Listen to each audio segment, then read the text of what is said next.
دنیا کې قومونه له خپلو ژبو پیژندل کیږي او کم ټیم چې ژبه مړه سي هغه ټیم قومونه هم ختم کیږي.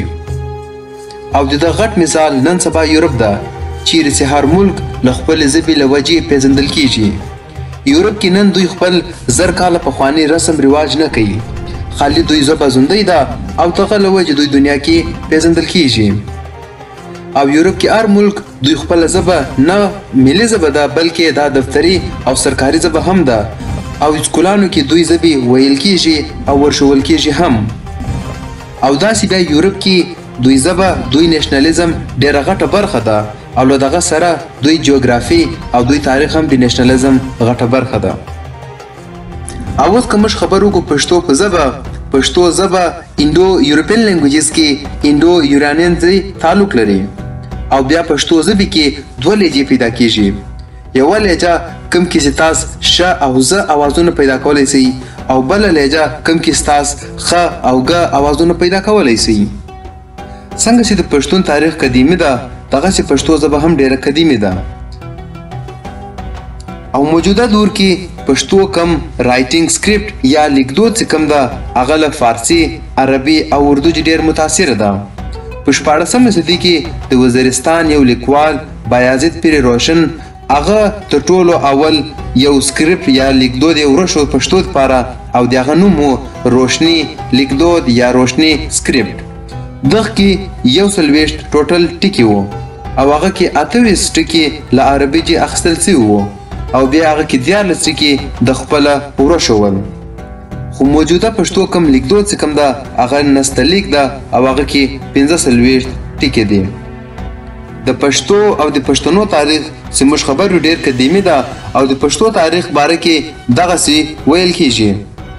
محمد یونس خان په خپل کتاب د پښتون تاریخ کې یایي چې د جاپنیز بادشاه میکودایس په لایبرري کې د یو د بودیزم یو کتاب پیدا کو کوم کې چې د پښتو ټکي پیدا کړو او هغه ټکي باندې چې بیا تحقیق وکاو هغه له نن څخه 2500 کاله پخواني و.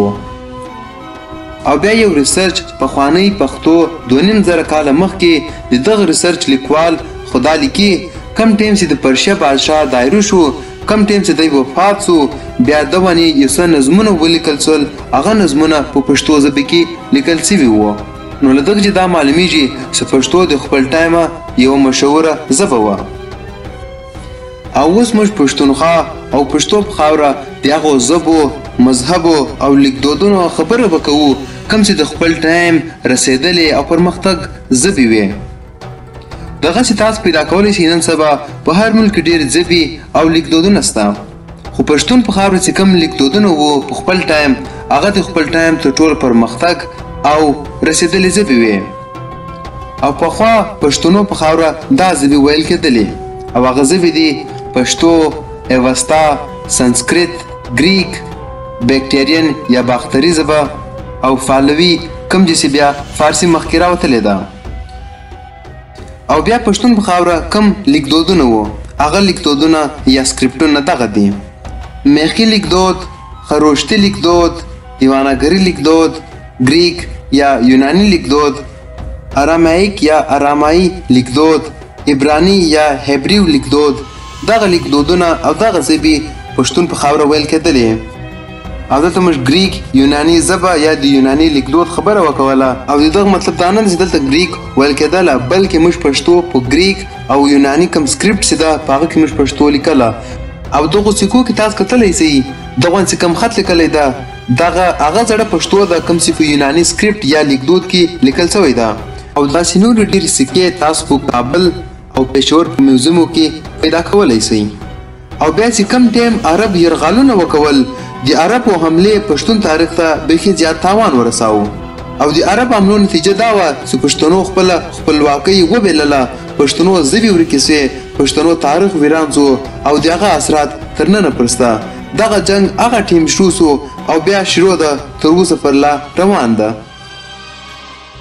او بیا په 2019 کې انور وافي حیات کوم چې افغان لیکوال او ریسرچر ده هغه بیا پښتنو لپاره یو لیټین لیکدود جوړ کو. د یای کم دا پرشو عربي کم لیکدود چې ده دا پښتو ژبې او ادب لپاره ډېر مناسب نه ده او د لیټین لیکدود پښتنو ته انټروډیوس کو. کم نوم چې د رومي پښتو سکرپټ دغه کې 240 لفظونه دي او دا یایي که موږ دغه امپلیمنټ کو نو په دا به پښتو ژبې او پښتو ادب ته ډېره فایده ورسوي. او پخوا پښتون په خاوره کې کوم مذهبونه وو هغه مذهبونه دغه دي: اوستا یا اوستایي مذهب یعنی زردشتي مذهب چیرې څه خلکو به د اور عبادت کاوه، هندو مذهب، بودیزم مذهب، باختري یا یوناني مذهب. او دغه مذهبونه د آرین کم خلک چې وو د هغو مذهبونه دي. او بیا چې باختري یوناني کم بادشاهان چې وو هغو کې بیا کوشان بادشاه چې کوم وو هغه ټیم کې پښتنو دا کومه خاوره چې ده دغه دونه زیاته اربنایزډ وه کوم ته چې قدیم تاریخ په کتابو کې د لینډ آف سیټیز یعنی د زراعو شهرونو ځمکه ویل کیږي. او دغه سره دا هم لیکل کیږي چې دغه د ایشیا پرمختګ سلطنت او خاوره وه. او بیا کوشان بادشاه چې کوم وو دغه ټیم کې دنیا غټ طاقتونه چې کوم وو هغه دغه دي: روم، ارساسید، کوشان پخپله او هن یا هنزو چاینیز. او دغه څلورو کې بیا کوشان ته په قدیم تاریخ کې دریم ورلډ پاور ورته ویل کیږي چیرې چې د روم او چاینا سره کنیکټ کول. او کوشان امپایر چې کوم ده دغه بیخي ډېر ښایسته او ډېر زیات ډیپلوماټیک یعنی سفارتي تعلقات له چاینا، له روم، ایتوپیا، پارتینز او بیا وروسته ساسانید امپایر چې کوم له هغو سره ساتلي وو.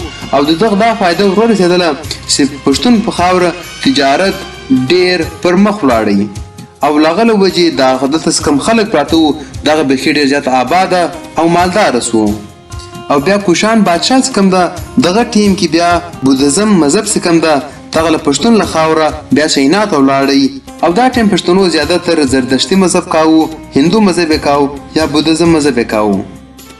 نو دا چې دا ټوله د خپل ټایم پرمختګ او رسېدلې ژبې پښتون په خاورې ویل کېدلې او نن سبا دغه تر خاورې لاندې دي. او د پېښور او کابل میوزیمونه چې کوم دي هغه د دغه شیانو ګواهي ورکوي. نو دلته سوال نه پیدا کېږي چې پښتنو دغه ژبې او خپلواکۍ څنګه وبیلله. او د هغه تر ټولو لوی وجه د عرب او د مغول یرغال دی. عربو او مغولو حملې وکولې نو دوی پښتون کلچر، تهذیب، ژبې ټول شیانو ته بیخي زیات تاوان ورساوه. او د پښتون کم د ګنداره سیویلایزیشن چې کوم ګنداره کې موجوده پېښور، کابل او جلال آباد راځي دغه ته بیخي غټ تاوان ورساوه. قدیم تاریخ کې ګنداره کم سیویلایزیشن چې ده دغه ډېر پر مخ تللی و او د ګنداره خلک بیخي زیات پوه او رسېدلي خلک وو. او دوی خپل لوټمار له وجې دلته حملې وکولې او پښتون تاریخ ته او پښتون تهذیب او کلچر ته تر ټولو زیات تاوان ورساوه. او دغه حملو له وجې پښتنو خپل ژبه، خپلواکۍ او تهذیب او دا ټول شیان یې وبیلل. او د دغه تر ټولو لوی تاوان ګنداره سیویلایزیشن و کوم چې نن تر خاورو لاندې ده او په دغه تاریخ باندې یو څوک نه دی خبر.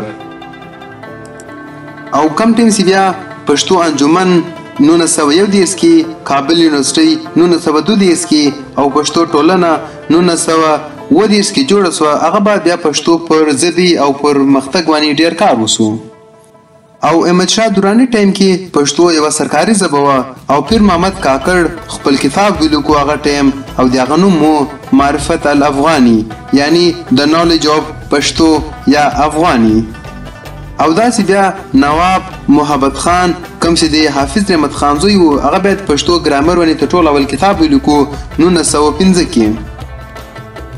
او د لر او بر کم پښتون چې ده هغه که دا غواړي چې دی نن ترقي وکړي او پر مخ ولاړ سي نو د هغه یوه لاره ده چې دی سبق ووایي، تحقیق وکړي، خپل تاریخ او جغرافیه باندې خبر سي او له هغه سره دی پښتو ژبه زده کړي او له ویل سره پښتو دغه لیکن هم شروع کړي نو بیا د خپله ژبه ژوندی ساتلی سي او په دنیا باندې ځان پیژندلی سي.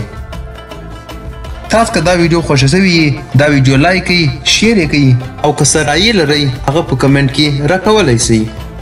او ځان خیال ساتئ. خدای په امان. ښه چارې.